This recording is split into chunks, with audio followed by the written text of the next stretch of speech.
तुम्ही अशी ही मिरचीची भजी कधी बनवलीत का? आता ही मिरचीची भजी कशी बनवायची हे मी तुम्हाला इथे दाखवते. चला आपण इथे लगेच बघूया. आणि ही भजी तुम्ही एकदा बनवली की तुम्ही दुसऱ्यांदी हमखास बनवणार, एवढी ही भजी टेस्टी लागते. आणि मेन म्हणजे कमी साहित्यामध्ये टेस्टी अशी भजी आपल्याला इथे खायला मिळतात.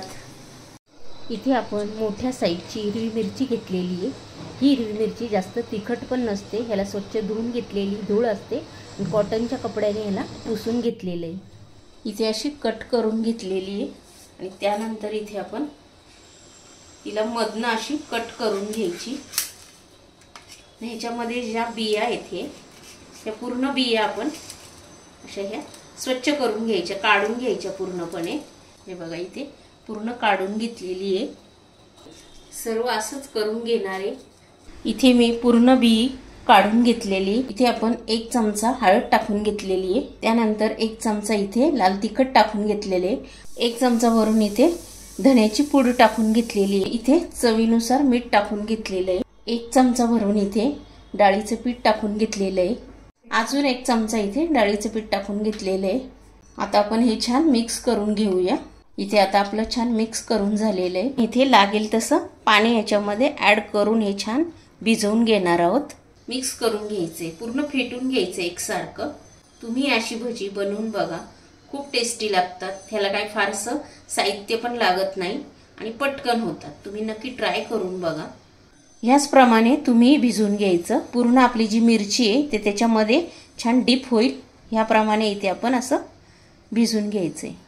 इथे अशी आपण मिरची घ्यायची आणि त्यानंतर इथे पूर्ण अशी डीप करून घ्यायची. आपण पूर्ण इथे अशी छान हे जे मिश्रण आहे ना आपण तयार केलेले पिठाचं, डाळीच्या पिठाचं, ती पूर्ण आहे बघा अशी डीप करून घ्यायची त्याच्यामध्ये. आणि ही आपण आता तेलामध्ये सोडून घ्यायचे. इथे आपण गॅस चालू केला, पॅन ठेवलेले, त्याच्यामध्ये इथे तेल टाकून घेतलेले. आणि तेल टाकल्यानंतर आता आपण ही जी मिरची आहे त्याला पीठ लावून घेतलेलं आहे. आणि इथे आपण आता एक एक करून अशी हे बघा इथे सोडून घ्यायची आहे. तेल भरपूर गरम झालेलं आहे. हे बघा इथे आपण सर्व सोडून घेतलेले.